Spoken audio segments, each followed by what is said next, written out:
On this point then, if we accept that people with ADHD, I've been diagnosed with ADHD, so everything I say is within that context, have higher impulsivity and they have higher novelty-seeking behaviour, and they have struggles with emotional regulation. Yes. And they have some executive function which is going to impair their ability to think about sort of like the stakes and foresight and all these things. Does that mean that people with ADHD are more likely to cheat on you? There's actually a study which looked at this in 2015. It suggested that adults with ADHD were more likely to report infidelity than non-ADHD peers. However, the effect size was not overwhelming. Yes. I'm always wary of studies like that because, first of all, if the effect size is not overwhelming, I think we have to be very careful of labelling neurodiverse people as the problem in a relationship. And I'm very aware of that. I do a lot of training on this, particularly for therapists. And I think we need to be aware that all relationships are a interaction between two people. And they will each bring their issues. And I think the labelling of people with neurodiversity as the problem is not on. We all, whether we're neurodiverse or not, have to learn to adapt to the other person. And we have to educate ourselves about how their brain works, attachment, whatever it might be. And therefore, I think we need to be careful. I think with ADHD, what we do know is people with ADHD are more likely to have many more short-term relationships because they get bored quite easily. They are also much more likely to undertake risky sexual behaviour. Cheating. Maybe. Because of the impulsivity. So it might be. I would want to see that study replicated many times before I think we say that's a fundamental issue. And I would also question, if it's got a very small effect size, there's many other reasons why people cheat. So, do you know what? I think in part the reason why I asked that question is because, again, one of my very good friends has struggled in this regard for many, many years. Yes. He's approaching his 40s now. And he's, what part of the relationship is he? Well, it's not necessarily what he struggled with, it's what he loves. He loves, as he says to me, the chase. Yes. He says, I love the chase. Yes. And when you really just love the chase and you maybe don't love the part after it as much, you're not going to have a great relationship. And he got to, I think, about 35, 36 years old, and he was diagnosed with ADHD, and it put the rest of his life in context. And it was, of all the people that I know that have ADHD, most certainly he fits the sort of criteria. And he looked back through his old report cards and he mapped the behaviour that he had in relationships. It was very impulsive. Yeah. It was very, very short term. He goes on more dates than anyone I've ever met in my entire life because he loves as he says, the chase. And I thought, maybe there is a link there with his neurodiversity. Obviously, I would say there probably is. He's dopamine seeking. Yeah. Essentially, oh my gosh, that's what he's doing because the early stages, when you get further into a relationship, dopamine takes more of a back seat. And beta endorphin comes in. So beta endorphin is the chemical of long-term love. Dopamine is much more in the background at that point. So we get the major part of our dopamine hits in relationships at the start. And that's probably why he gets to a point where the dopamine starts tailing off, the oxytocin starts to tail off, and beta endorphin starts kicking in. And it becomes less exciting. That's when we move from passionate love to companionate love. And it's just not as exhilarating, maybe. So if you have a brain like that, that's highly dopamine seeking, you're going to theoretically struggle to have long-term relationships. Yeah, and we know that. I recently did a conference which was on women in ADHD, and we had a workshop, and most of the women in that room said, I either don't have relationships or I struggle, or I'm in a long-term relationship, but it is a daily struggle to maintain it because it's so hard to keep your attention on that relationship, to not look for the novelty elsewhere, and also for the other person, particularly if they're neurotypical, to deal with. One woman said to me, I'm always told I'm too much. I'm too much to go out with because of the impulsivity and the rushing around and the lack of attention and the lack of calmness. And the need for spontaneity, I guess. Yeah. What can one do about it? I don't like pushing drugs on anybody. And I think whether you take medication for ADHD is a very personal decision. But I think the mantra I have is if your ADHD is fundamentally upsetting your life and you feel that, then it's something you maybe need to consider. It's very difficult to do just off your own back. It's not a therapy issue. It's not, an attachment issue. It's very likely to be a neurochemical issue. And that's a different thing. I would also say it's also about the people who you go out with. I've spoken to lots of couples which are mixed in terms of neurodiversity and neurotypical. And it's about the person who's neurotypical really educating themselves about how the neurodiverse brain works. So they have an understanding also about why is that person reacting like that? Why are they doing that?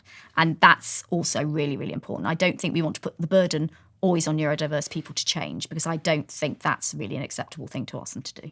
I don't think it's really any different from any relationship. The best relationships are ones where we take the time to really understand who our partner is. That's the way it works best. So you saying you and your partner talk about your attachment styles, that's really important.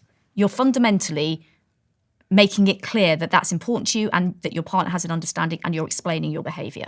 And I think that's important. I wonder how this dovetails into the subject of sex and novelty and spontaneity as it relates to sex. If you're a neurodivergent person, or you just have a higher, impulse desire, I guess, or impulsivity, need for novelty, you can probably get bored of sex pretty quick. Possibly, yeah. I mean, it's not an area I study particularly, but I think, yes, you probably do. And we know that some humans are genetically, neurodivergent or not, some humans are genetically predisposed to like novelty more than others. It's part of one of the dopamine genes. And so some people, yes, they are more likely to seek out novelty and want, for example, yes, a very varied sex life.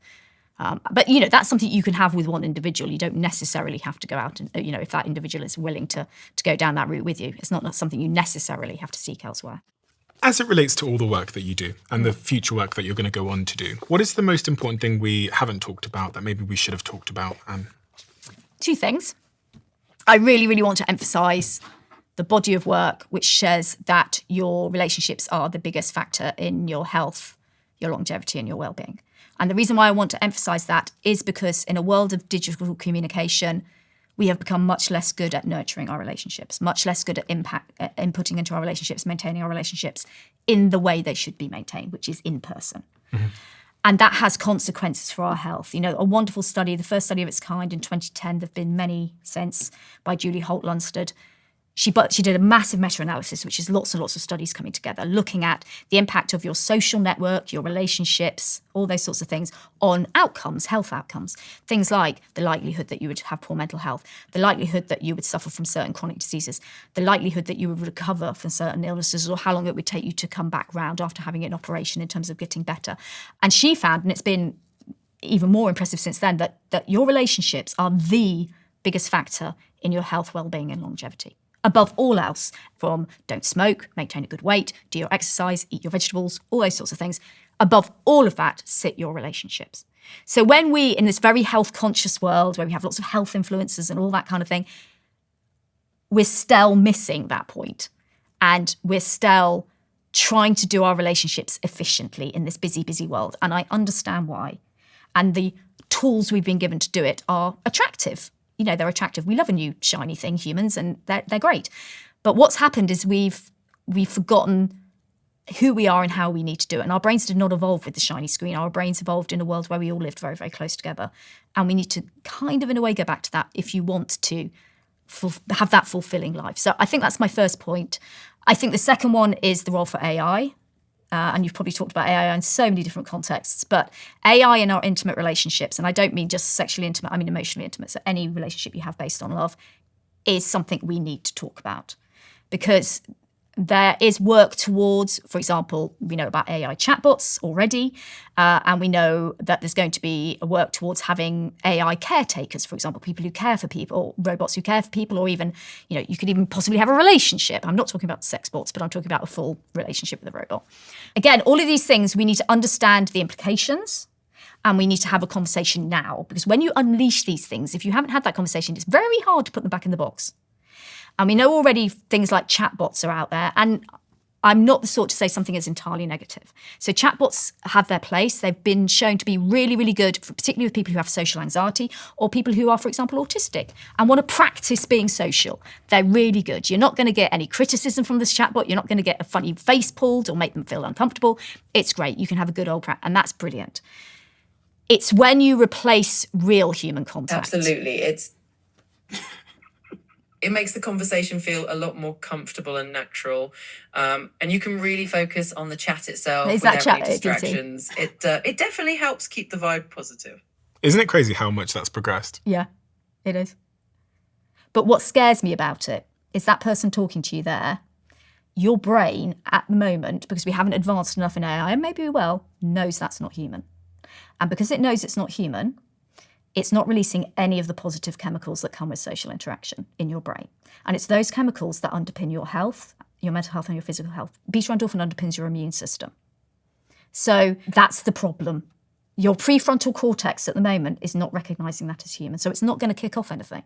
And that is the problem. Now, maybe a robot, an AI guy would say to me, oh, we'll get there. Okay, if you can get there, great. But at the moment we're not. And we have people who are starting to build really strong attachments to these things. You can build an attachment to a chatbot. It's a parasocial relationship, same as building a relationship to a celebrity you've never met. But you're not getting any of the positive benefits. So have them in their life, have them as part of your social network if you want to, spend time, but do not replace humans with them, or even dogs with them. Care robots scare me because, again, it's about replacing humans in a context which is very, very complicated from a neuroscientific point of view. Care requires empathy. It requires a thing which occurs in very close human relationships, again, underpins our immune system and our health, known as biobehavioral synchrony.